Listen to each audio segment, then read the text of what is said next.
¿Sí? Excelente. Tengo dos lecturas que me gustaría escuchar. Por supuesto, la del resultado de la elección. Después, me preocupa mucho la cantidad de gente que no votó. Y que creo que es un mensaje, me parece que a toda la dirigencia política. Bueno, en términos de resultado, creo que el resultado es inapelable. En lo que respecta a la libertad avanza en la Ciudad Autónoma de Buenos Aires, hicimos nuestra mejor elección histórica. Sí. Y la realidad es que para nosotros es un puntapié fundamental para comenzar a avanzar todavía en una construcción más profunda para pintar de violeta todo el país. ¿Esto fue una elección legislativa o nacional? Es una elección que era legislativa, distrital, pero que la concatenación de errores del jefe de gobierno la nacionalizaron. Concretamente, yo había señalado que teníamos que ir juntos en todos lados. Eso hizo que el jefe de gobierno y su espacio se pusieran paranoicos y temerosos con el control de algunos aspectos de la ciudad que los pusieron muy incómodos. De esa manera desdoblaron las elecciones, lo cual claramente genera fastidio en la gente. Digamos, toda la gente está haciendo un esfuerzo enorme y los políticos, para cuidar sus territorios o sus negocios, llaman espuriamente a una elección desdoblada, y eso tiene como contraparte que la gente se cansa, y eso es un claro, digamos, golpe también a la decisión del jefe de gobierno. Además, tal como yo había anticipado, esta disputa iba a generar ruidos digamos, en una parte del espectro ideológico que podía terminar favoreciendo al kirchnerismo, digamos, que estaba representado por Santoro. Y la realidad es que, aun cuando yo avisé eso, no dudaron en contratar como jefe de campaña a una basura humana impresentable, repugnante, como es el caso de Gutiérrez Rubí, digamos, quien viene contaminando y envenenando la política argentina desde la época de Cristina Fernández de Kirchner, a quien asesoró, igual que a Alberto Fernández, igual que a Scioli. No le dio mucho resultado en términos electorales. Bueno, está bien. Igual, digamos, lo asesoró a Massa y me hicieron a mí la campaña más sucia de la historia. Y la realidad es que después, cuando uno ve la campaña, replicaron el mismo modelo violento de agresión, digo, pero sumado a la psicopatía, ¿no?, de que eran los que agredían y después decían que ellos eran los agredidos. O sea, ha sido verdaderamente la concatenación de escándalos y errores que han cometido desde el PRO, digamos, son verdaderamente impresionantes. Presidente, viene una campaña ahora, una elección que es la legislativa de la provincia de Buenos Aires, donde también se desdobla. Yo acá hago la salvedad, se desdobla, pero tiene un aparato de movilización diferente el peronismo en la provincia. Y la sensación es que las cosas que se dijeron entre Macri y usted son de difícil retorno. ¿Qué va a pasar en la provincia de Buenos Aires? A ver, nosotros venimos trabajando con muchos dirigentes del PRO en la provincia de Buenos Aires. Eso está muy avanzado, a pesar de que le guste o no a Macri. O sea, Macri, lo que pasa es que cree que él es el que quiere llevar a cabo ese proceso, y los dirigentes están tomando nota de que el PRO es una herramienta que quedó obsoleta, no es una herramienta que esté en condiciones de poder terminar con el kirchnerismo.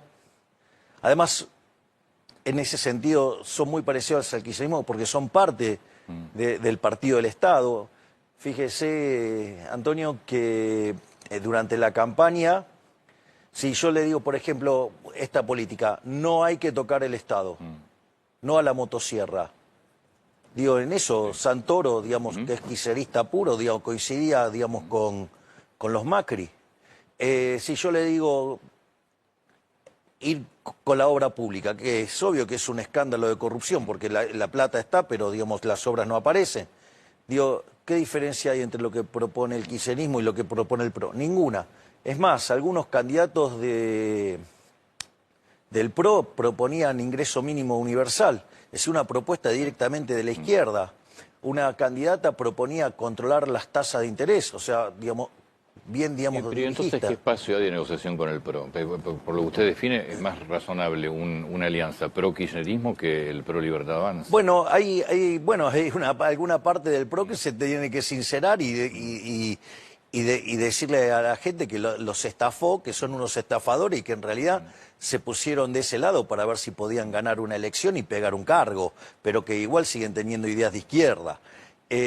Ahora, eso por un lado, pero aquellos que estén dispuestos a abrazar las ideas de la libertad, nosotros los vamos a recibir a todos, los vamos a abrazar a todos y, digamos, y vamos a hacer un espacio, digamos, en el cual vamos a hacer que todo lo que es del espectro centro-derecha, digamos, o sea, digamos, va a estar incluido y nosotros tenemos confianza que en eso vamos a avanzar fuertemente.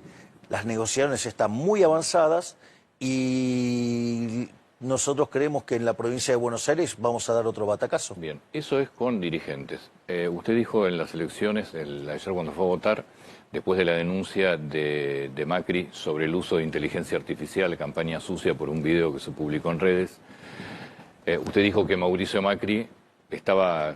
Es un llorón. Es un llorón. Bueno, es un llorón y que parece un chico de cristal. Le contestó Macri anoche. Escuché, me gustaría conocer su respuesta también.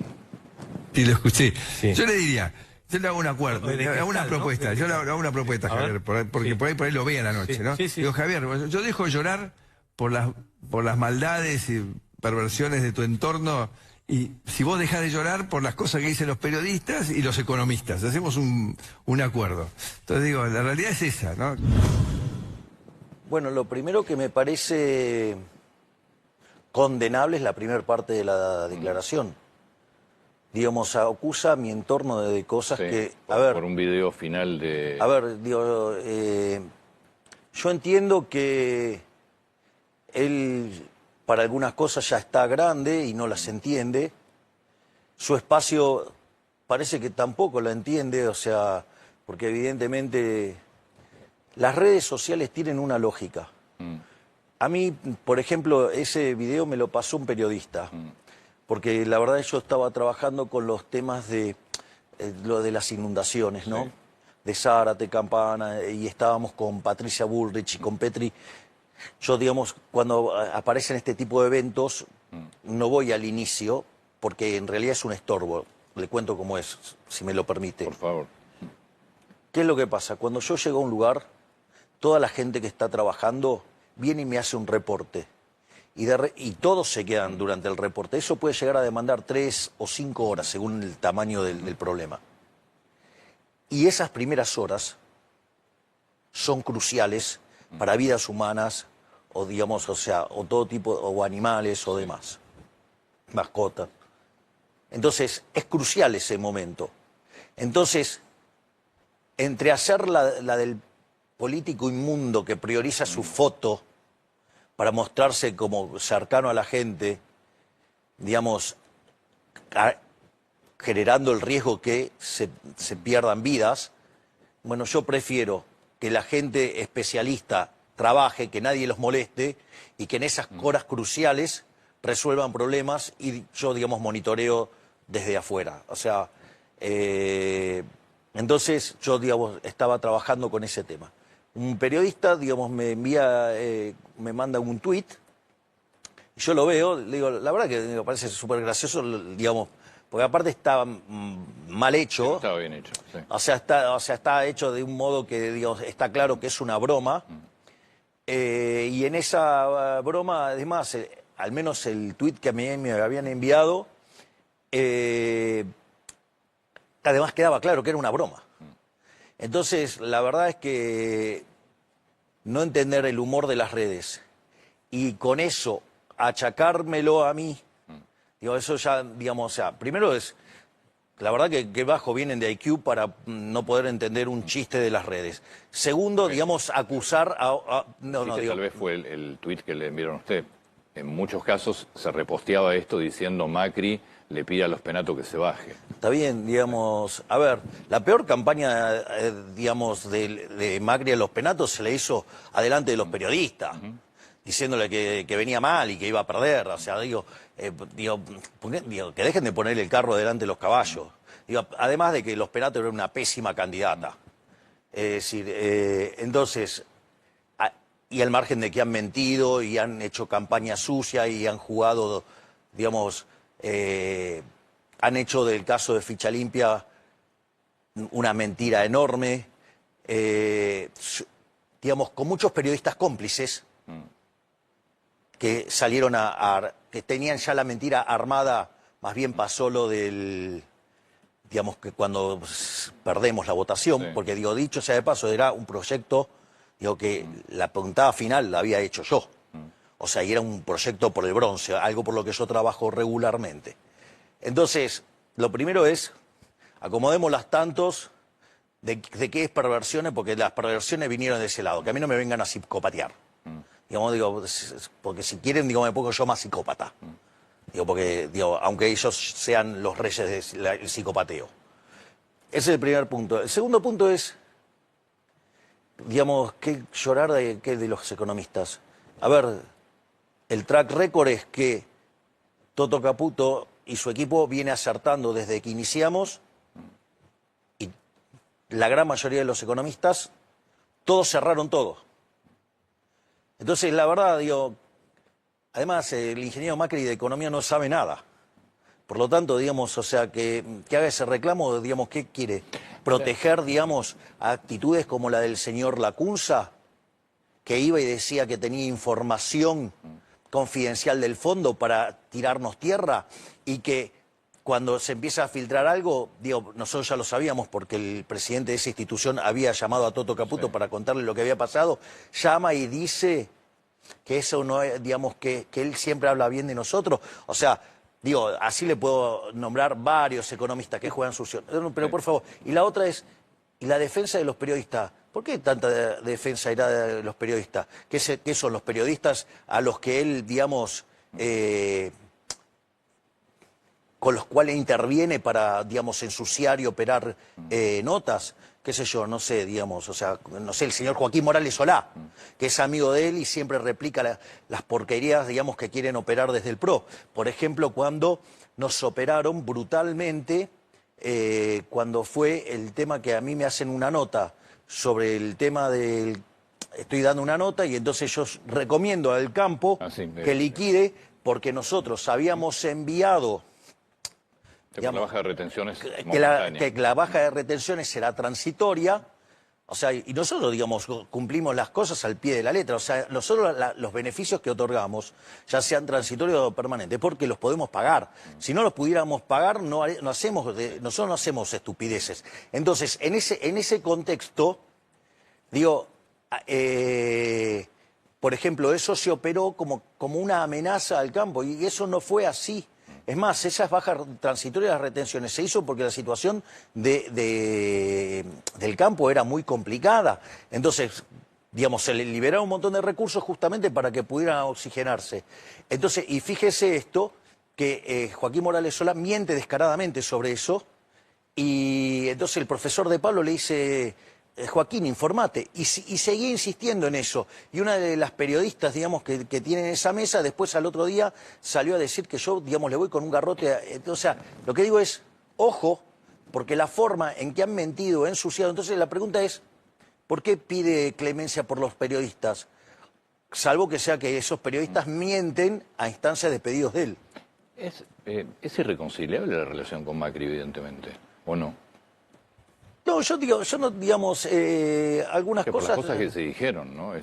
No, digo, las cosas graves las dijo él, yo no dije nada grave sobre él. Yo lo único que hago es, si usted me pega, digamos, yo me voy a defender. O sea, yo creo en el principio de una agresión, eso no quiere decir que yo sea un pelotudo que me deje pegar, digamos, sin respuesta. Si usted me agrede, yo, digo, me voy a defender. ¿Lo van a invitar a Macri a hacer un acuerdo para la provincia de Buenos Aires? Digo, ese acuerdo está avanzando independientemente de Macri.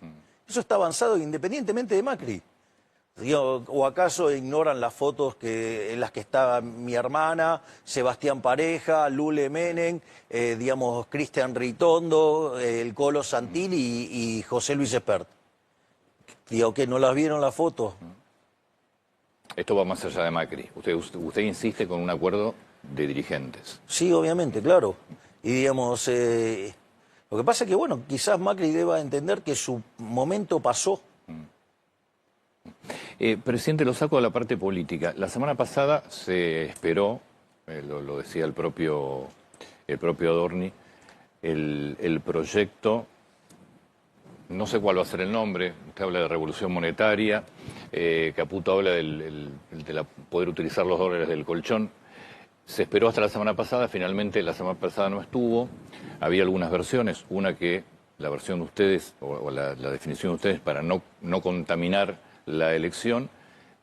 Otra es que había problemas legales que no estaban resueltos. Mi definición es que todavía quedaban cuestiones legales por definir. Y que no querían un día antes de la elección. No, el punto es el siguiente. Nosotros, a ver, la verdad es que la medida es revolucionaria en lo monetario. Argentina tiene un PBI de 600.000 millones de dólares.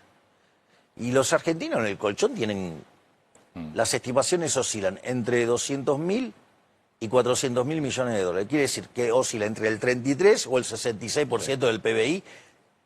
Eso implica una inyección de fondos dentro de la economía que podría generar una aceleración de la tasa de crecimiento enorme. Ese es el marco general. Ahora, ese premio, por más grande que sea, no justifica cualquier movimiento. Nosotros tenemos que chequear todas las instancias y estar seguro que esto va a funcionar. O sea, yo ahora entro, con lo cual, por eso no salió. Obviamente que electoralmente hubiera sido un golazo, pero el punto es, yo por rascar más votos no voy a arriesgar una medida y que nos pueda generar algún tipo de problema. Es decir, la medida tiene que tener una característica que pueda ser irreversible. Básicamente, ¿por qué están esos dólares en el colchón? ¿Por qué están esos dólares fuera del sistema? Tiene un motivo. No es que los argentinos que hicieron eso tienen un odio o un desprecio particular por el país. En realidad lo hicieron porque pudieron eludir el impuesto inflacionario. Que dicho sea de paso, es un impuesto no legislado. A ver. Sí, y el pago de impuestos también, ¿eh? Está bien, bueno, está bien, pero es parte. Sí, pero a ver, el problema más grande era el problema monetario, Antonio. Yo le hago una pregunta. Si usted estaba en el 2001, tenía 1.000 pesos y 1.000 dólares, era lo mismo. Si usted se quedaba con los 1.000 dólares, sigue teniendo 1.000 dólares. Si usted se hubiera quedado con 1.000 pesos, hoy tiene $1. Entonces, la verdad es que las características del impuesto inflacionario en Argentina han sido devastadoras y como consecuencia de ello, los argentinos, aún dinero en blanco, lo pasan al sector informal para poder escapar de las garras del Estado. Es decir, usted, a ver, usted tiene a una persona que está presa en Cuba y logra escaparse y llega a Miami, ¿usted que lo va a ir a moler a palos en Miami porque escapó del régimen castrista cubano? De vuelta, ese es el primer punto. Es decir, esas personas que tienen ese dinero ahí no son delincuentes, son personas que lograron escapar, ¿sí?, de los liberticidas de las políticas. Una parte sí, otras decidieron tampoco pagar impuestos porque no lo declararon. Bueno, y no será, a ver, en mi concepción... Son las dos partes. De vuelta, de mi concepción los impuestos son un robo, usted no los paga voluntariamente. No, eso claramente, nadie los paga voluntariamente. Bueno, entonces, por eso se llaman impuestos. Por eso a mí me irrita cuando al pagador de impuestos le dicen contribuyente. Yo no uso el término ese, me parece ofensivo. Es más, nosotros vinimos a bajar impuestos. Fíjese que esto es muy interesante, ¿no? Nosotros salió el número fiscal el otro día. En el primer cuatrimestre acumulamos un poco más de 0,6 del PBI. Si eso usted lo anualiza, estamos en 1,7. La meta que teníamos en el fondo era de 1,3 en el resultado primario. Bien. Ahora, por una cuestión de prudencia, yo lo decidí llevar a 1,6 y hoy, digamos, si anualiza el número que conseguimos es 1,7. Ahora, es interesante porque esto lo logramos bajando casi 2,5 puntos de impuestos. O sea, que nosotros estaríamos entrando al año electoral haciendo un equilibrio fiscal de 4 puntos del PBI primario. O sea, usted se da cuenta, eso no lo vio nunca en la historia argentina. Además de entrar con la cantidad de dinero fija. Y además, digamos, liberamos el mercado de cambio en un año electoral cuando todo decía que lo íbamos a hacer en noviembre. Ahora, dicho esto, una de las cosas que nosotros tenemos planeado, y ahí el ministro Caputo mostró 2 senderos posibles. Sí.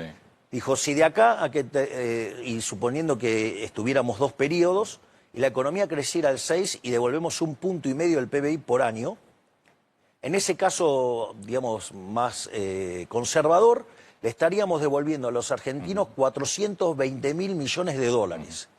Y si lográramos expandirnos al 8%, crecer al 8%, estaríamos 550.000 millones de dólares, o sea, más que la deuda. ¿Me comprende? Entonces, porque nosotros consideramos que cuanto más chico es el tamaño del Estado, usted le está devolviendo los recursos a la gente, o sea, y usted, digamos, pasa a estar muchísimo mejor, o sea, usted le da más libertad tener menos impuestos. Esto es un tema no menor. Quien mejor hizo esta definición originalmente fue Federico Sturzenegger. Es decir, esa idea inmunda, deplorable, que es la idea del Estado presente, cuando el político le está diciendo que quiere un Estado más grande, lo que le está diciendo es que le va a meter la mano en el bolsillo para sacarle plata. Eso es lo que tiene que entender la gente. Que la mayor crueldad, digo, porque el sensiblero Zambaca, digamos, el modelo de la crueldad. No, la crueldad es el ajuste presente, porque le revienta el bolsillo a la gente de bien, a la gente que trabaja. Y claro, como él es un parásito que toda su vida vivió del Estado, claro, le parece súper cruel, porque, digamos, los ñoqui y todos esos inútiles, digamos, que no sirven para nada, pero viven a costa de lo demás, y sí, la van a pasar mal. Y sí, digamos, pero me parece que lo lógico es que uno trabaje, no, digamos, vivir el trabajo ajeno. ¿Volvemos al proyecto? Sí, claro, cómo no. ¿Qué va a pasar? Porque lo que plantean muchos es, mirá que hay dinero, primero hay dinero que no está declarado, que muchas veces sí pertenece dinero en blanco que pasó al circuito negro, a otras veces es dinero directamente en negro. Después, ¿qué pasa con las medidas de seguridad? ¿Cómo te aseguras que ese dinero no viene de narcotráfico, no viene de actividades ilícitas, más allá de la evasión de impuestos? Y después, ¿qué pasa con la gente que siempre cumplió? A ver, vamos por parte. ¿Qué definimos como ilícito? Digamos, ¿qué es lo que se define? Digamos, porque la gente que intentó protegerse de los políticos ladrones, digamos, o sea, son héroes, ¿no? Digamos, delincuentes. No, básicamente vamos a todo lo que te marcan las normas de seguridad internacional. Ahí, digamos, sí, pero lo que pasa es que las normas internacionales no tienen ley penal cambiaria y cepos y esas aberraciones que tenía Argentina. Entonces, eso no es un tema menor. Segundo, aquellos, digamos, que básicamente viene de actividades, por ejemplo, porque yo escuché, digamos, algunos políticos ya, digamos, muy amortizados, o sea, decir, no, bueno, pero el dinero del narcotráfico. El narcotráfico, usted lo combate, digamos, con el Ministerio de Seguridad, con el Ministerio de Defensa, ¿no? Usted no utiliza la economía, digamos, para combatir el otro delito. Producto del narcotráfico, el narcotráfico después tiene que blanquear pero ese dinero. Pero trabaje sobre el narcotráfico, digamos. Entonces, ese es el punto. Y la otra es, ok, el que no se pudo escapar. Ahora digo, bueno, lo lamento por el que no se pudo escapar, digamos, o sea, pero el otro no hizo nada malo. Es decir, es una declaración de envidia. Es decir, el que pudo zafar, genial, o sea, y no lo tengo que castigar porque pudo huir del ladrón. O entonces, digamos, el que se quede en la cárcel lo tengo que premiar porque hubo alguien que pudo salir, digamos, de la cárcel que nos imponen los políticos. No, está el que cumplió todas las reglas y todas las normas y leyes. Bueno, el que no está bien, digamos quizás no tuvo el talento o no tuvo las agallas o no tuvo lo que fuera para salir del sistema. Es decir, de vuelta, ¿qué quiere que le diga? O sea, si todos hubieran logrado hacer lo mismo, quizás los políticos hubieran dejado de robarnos. O sea, digo, porque la dinámica es esa. No, a ver, yo, y lo dije 20 veces al aire, con lo cual no lo puedo repetir ahora, a mí me parece muy importante que se pueda utilizar el dinero que mucha gente en blanco tuvo que ir y comprar dólares en negro y pasar en negro un dinero completamente legal. Sí me preocupa el tema de controles sobre dinero que realmente no es de una evasión impositiva y sí me preocupa también, digo, todos los que... Pero defínemelo y vemos si el problema o no. Digo, porque si de vuelta, si el problema es el narcotráfico lo combatimos con el Ministerio de Defensa y el de Seguridad. ¿Cuándo se va a reconocer esa medida?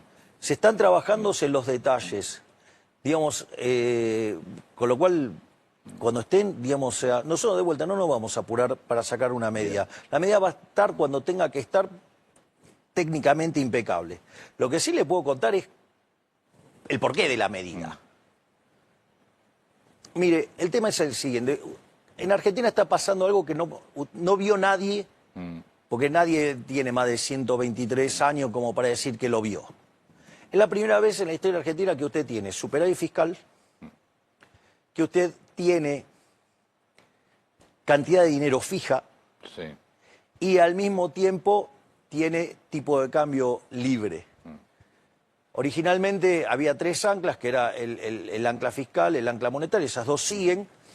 Antes teníamos un sendero de tipo de cambio. Al conseguir la cantidad de dólares que conseguimos, nosotros liberamos, entonces el ancla no es ahora el tipo de cambio, sino digamos que es el balance del Banco Central que está capitalizado. Ahora, ¿qué es lo que sucede?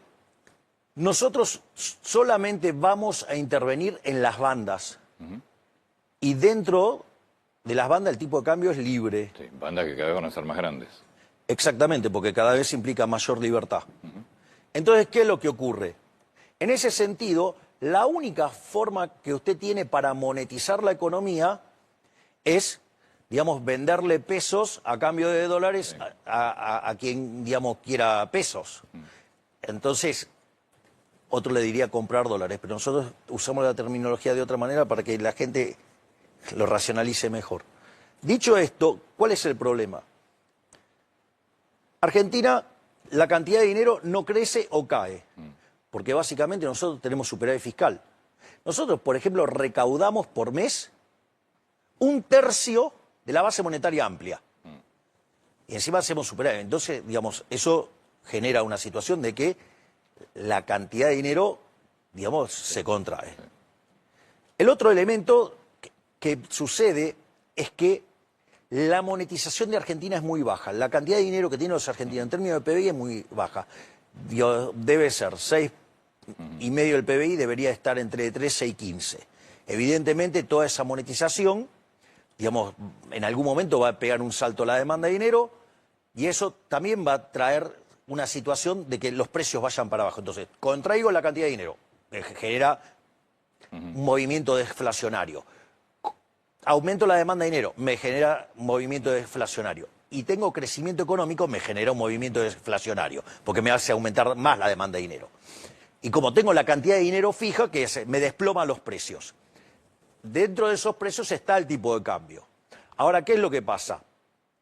Eso hace que en la dinámica virtuosa de la economía, ese aumento de la demanda de dinero... Falta moneda. Claro. Y cuando a usted le falta moneda, la forma en que se corrige eso es con la deflación. Ahora, usted para corregir por deflación tiene que tener acompañada toda la estructura contractual de la economía. Naturalmente, después de 90 años de Banco Central, la estructura contractual de la economía está diseñada para una economía inflacionaria, no para una economía, digamos, que no tiene, que tiene deflación y que además crece. Como no está diseñada para eso, en el medio, cuando entre que aprenden los agentes y todo, digamos, dada la velocidad de ajuste, por ejemplo, en el tipo de cambio, usted puede mandar a la quiebra un montón de empresas y puede llegar a limar el crecimiento económico, que es clave para seguir sacando a Argentina de la pobreza. Que dicho sea de paso, este gobierno que no tiene corazón, que es cruel y no sé qué cosa, sacó a 10 millones de personas de la pobreza. Entonces, en ese contexto es que nosotros habilitamos la dolarización endógena. ¿Para qué? Porque como la cantidad de dinero en la economía la determinan los individuos, que sean los individuos poniendo los dólares en el sistema y que, digamos, moneticen la economía los propios individuos. Y no lo hace el Banco Central. Entonces eso no genera presión inflacionaria, nada, porque está calzado con las transacciones, no tiene ningún problema. Lo único que sí va a generar es, como los impuestos se van a seguir pagando en pesos, evidentemente el peso se va a seguir fortaleciendo como moneda, porque usted cuando pague los impuestos, supóngame lo siguiente, usted va a un lugar con $100.000, se compra, no sé, algo de $100.000, paga el IVA $21.000. Digamos, esos $21.000 hay que pagarlo en pesos, entonces eso genera una demanda de pesos y va a haber, digamos, por el efecto fiscal, va a haber una apreciación. Me van a preguntar dónde serán los $100.000. Ese es el punto central. Porque la pregunta es, ¿pero si hoy existe competencia de moneda? Bueno, la clave es que nadie le pregunte de dónde usted sacó los dólares. Es más, a mí no me importa dónde sacó los dólares. No me importa en lo más mínimo. Es decir, las cuestiones de economía se arreglan en la economía. Las cuestiones de otro tipo se arreglan en el plano jurídico y legal. Eso es lo que hay que entender, no hay que estar mezclando. En economía, eso Robert Mandel, en un libro de 1968, un clásico de economía internacional monetaria, lo llamaba principio de clasificación efectiva de los instrumentos de mercado. Entonces hay instrumentos que sirven para una cosa, hay instrumentos que sirven para otra. Es decir, que mañana los que vaciaron el banco, ¿qué era? El Río Santander, no, si no me equivoco, o el Río en ese momento, el famoso robo del banco, si mañana una persona viene con $500.000 que son producto de un robo, nadie le pregunta nada. La pregunta es... la justicia no investigó, la justicia no... Bueno, pero entonces el problema es la justicia. De vuelta. Sí. A ver, yo le digo algo. A ver, vamos por esto. Usted, digamos, está engripado. Sí. Digamos, y hay algún, no sé, medicamento fabuloso para la gripe. ¿Sí? Ahora, también sabe que hay algún medicamento buenísimo para los dolores de hueso. Es decir, no le voy a dar el de los dolores de hueso, le tengo que dar el de la gripe si usted tiene gripe. No sé si soy claro. Pero de vuelta, el problema del robo, usted no tiene que mezclar la cuestión del delito con la cuestión de la economía. La economía, digamos, tiene la lógica de la economía. Hoy en la Argentina existen lo que se llaman ROS, que son reporte de operación sospechosa, que un banco, generalmente, si yo aparezco con $200.000 y habitualmente no hago una operación así, le avisa al Banco Central o le avisa a la UIF. Me parece un horror. ¿Eso desaparece? Me parece un horror. Usted puede usar los dólares tranquilamente y nadie le tendría que pedir explicaciones de nada. Por eso desaparecen los reportes de operaciones sospechosas, porque si la gente va a poder utilizar lo que tiene que no declaró... Usted va a poder usar los dólares sin dejar los dedos marcados. Nadie tiene por qué saber de dónde sacó usted porque el delito o sea, si hubo un robo, se combate el robo. No, usted no genera una distorsión económica, digamos, para combatir un delito. Es una locura. Es decir, digo, de vuelta, le voy a dar, digamos, para su resfrío, le voy a dar piroxicam. Entonces desaparecen los blanqueos. O el Voltaren Flex. Sí. Digo, ¿qué le va a hacer? Nada. Porque usted tiene gripe, no tiene dolor de columna, qué sé yo. Desaparecen los blanqueos, entonces. Por definición, digamos, es como si fuera un blanqueo, pero sin pago de impuestos, obvio, claro. No tiene fines recaudatorios, tiene fines, digamos, de liberar, que la gente pueda ser libre de usar su dinero, que no lo podía usar porque los delincuentes y los políticos los querían perseguir hasta por abajo de la cama. Es decir, todo era recaudatorio. Está bien, eso hay que explicárselo a Arca. No, ¿y a usted qué le parece? ¿En qué estamos trabajando? Está trabajando Arca, está trabajando el Ministerio de Economía y está trabajando el Banco Central. Y tiene un testeo digamos, desde el Ministerio Igual, para que Justicia. sea, como usted planteó, irreversible entre comillas, en la Argentina no hay nada, tiene que ser por ley, no por decreto. Utilizaremos los instrumentos que tengamos disponibles para hacerlo. Y no hay fecha. Las medidas van a estar cuando estén perfectamente confeccionadas. Fue lo mismo que el cepo. Nosotros dijimos, las condiciones para el cepo eran estas. Sí. Salvo que aparecieran 15.000 millones de dólares. Sabíamos que con 12.000 salíamos. Aparecieron 20.000 cash, listo. Y todos decían, no, porque el año electoral no lo va a hacer. Y, digamos, era una medida pro libertad. Sacar el cepo era a favor de la libertad. No hay nada con lo cual negocie la libertad. Ni año electoral, ni nada. O sea, yo lo que quiero que quede claro, que yo voy a hacer lo que debo hacer. Yo voy a hacer lo que debo hacer. Y no me importa ni el ciclo político, ni el... No, yo voy a hacer lo que tengo que hacer. Entonces, yo veo un contexto internacional que se había puesto más complicado y que requiere mayor resultado de la cuenta corriente. Ok, ¿cómo hago más resultado de la cuenta corriente? Puedo agarrar, subir impuestos, que no me gusta. Puedo, por ejemplo, devaluar y perjudicar a los más vulnerables, no me gusta. Entonces, ¿qué hice? Le puse mayor ajuste al sector público. ¿Me comprende? O sea, todas las medidas tienen un origen moral. El origen es moral. Cuando estuvimos con el profesor Huerta de Soto, cuando yo le entrego la orden de mayo, una de las cosas que hice fue hacer énfasis en una contribución de él que se llama la teoría de la eficiencia dinámica. Es una maravilla el trabajo, no me voy a poner a explicarlo acá, pero lo más interesante es la conclusión del trabajo.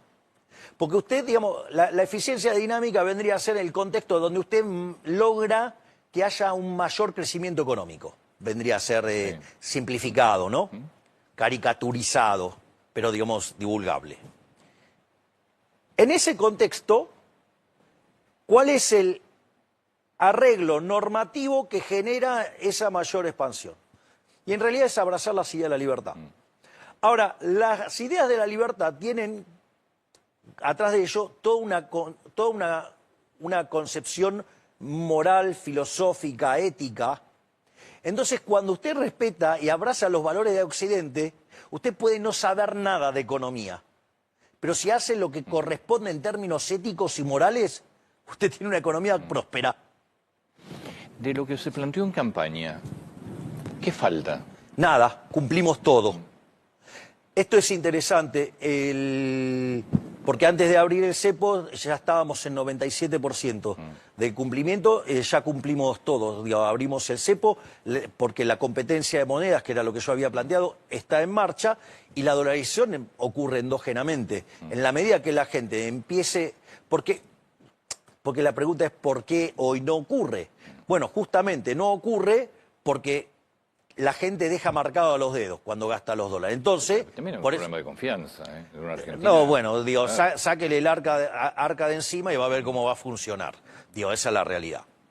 Entonces, la realidad es que hoy, a un año y medio, hemos cumplido todas las promesas de campaña. Hemos hecho 2.000 reformas estructurales. Es decir, cuando yo digo somos el mejor gobierno de la historia, yo digo, tengo un fundamento de por qué digo esto. Mire, hay un trabajo maravilloso de Gerardo de la Paulera, Osoli e Irigoyen, que se llama Passing the Buck, que toma un indicador que se llama índice de presión macroeconómica y lo que sirve para comparar el desempeño de distintos gobiernos. Entonces queda como primero el primer gobierno de Menem.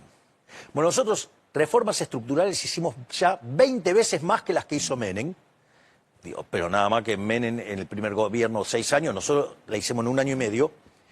Y además tenemos un programa de estabilización mucho más exitoso que la convertibilidad. Sí. Porque si usted va a... Había igual el equilibrio de la convertibilidad con venta de empresas y privatización. Bien, sí. Exacto. Bueno, pero eso es muy bueno que usted lo menciona porque está mostrando la robustez de nuestro equilibrio. Pero nosotros tomamos la tasa de inflación y bajó, mira la tasa de inflación en dólares, baja mucho más rápido. Cuando usted corrige por el crawling peg, porque usted en la convertibilidad tenía tipo de cambio fijo, que es una forma de acelerar artificialmente la estabilización. Pero fíjese esto, Nosotros, en el medio, no tuvimos una hiperinflación se lo facilita mucho porque le deja los agregados monetarios muy bajos, entonces es muy fácil monetizar la economía y usted no genera inflación. El segundo punto, que tampoco es menor, nosotros no expropiamos, nosotros no hicimos un plan Bonex. No solo eso, a diferencia de otros programas, nosotros hicimos recomposición tarifaria. Esto se hizo con recomposición tarifaria, sin fijar el tipo de cambio y además sin privatizaciones, es todo genuino. Es decir, por eso cuando nosotros decimos, yo ya la vi, no, vos no la viste nunca. No la viste nunca porque nunca viste, somos el primer gobierno que tenemos equilibrio fiscal en el plano financiero, en serio. O sea, porque hay 8 casos más donde tenemos equilibrio financiero, pero no estábamos pagando la deuda. Digo, eso es un chiste de mal gusto, por decirlo de alguna manera. Entonces, la realidad es que nosotros, es como que diga, sí, yo tengo las cuentas en orden, pero sigue teniendo la tarjeta de crédito impaga. Es decir, que lo único que faltaría, de acuerdo a lo que se planteó en campaña, es la dolarización endógena. Que está ocurriendo, lo que pasa es que, digamos, esto lo que va a hacer es acelerarla más. Pero igual nosotros, o sea, nuestra agenda de reformas no termina todavía. Le cuento algo. Nosotros acabamos de ser condecorados por dos instituciones. Una por, digamos, la de los contribuyentes, digamos, por haber bajado impuestos. Pero no solo eso, sino que también fuimos condecorados por uno de estos institutos que mide la libertad económica. Ahora no me Heritage Foundation. Bien. Porque logramos el mayor salto en libertad económica que haya tenido un país en la historia del índice. Y le cuento algo, eso solamente contempla el primer semestre del año pasado. ¿Esto qué quiere decir? Solamente el DNU 7023. Imagínese cuando se incorpore lo que tiene que ver con la ley bases, más, digamos, ahí está, las 900 reformas que hizo Federico Sturzenegger. O sea, porque en ese momento ya estábamos en 1700. Entonces, digo, nosotros, nuestro objetivo es que Argentina sea el país más libre del mundo. ¿Por qué?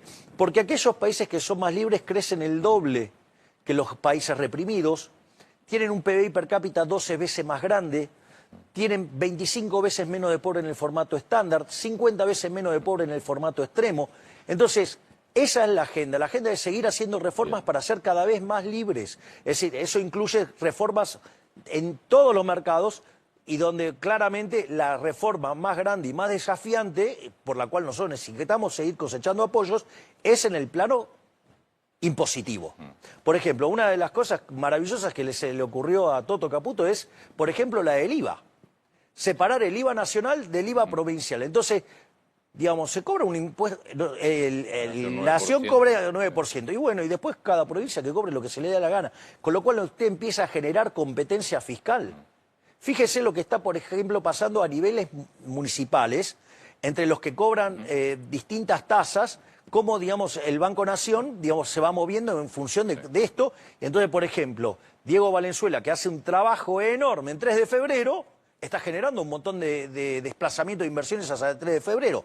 Eso es lo que tiene que ocurrir, competencia fiscal, que empiecen a competir y que los políticos den la cara frente a los ciudadanos por cobrarles impuestos. Presidente, muchas gracias. Por favor, gracias a usted, Antonio.